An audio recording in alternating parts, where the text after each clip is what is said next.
আচ্ছা ভাইয়া, আপনার ব্রেকআপ হয়ে যাওয়ার পরের অনুভূতি কেমন ছিল? আপু, আমি নিজেকে ওই অবস্থা থেকে উঠে এনেছি যে অবস্থায় মানুষ ফ্যানের সাথে ঝুলে যায়।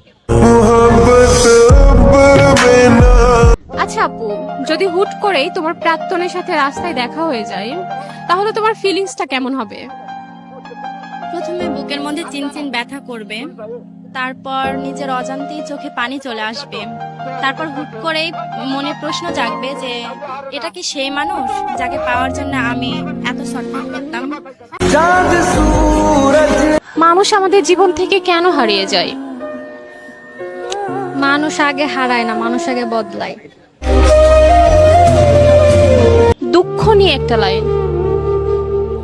দুঃখ, মানুষের কিছু দুঃখ থাকে আলমারিতে তোলা নতুন কাপড়ের মতো, বিশেষ বিশেষ দিনে সেগুলো মনে পড়ে।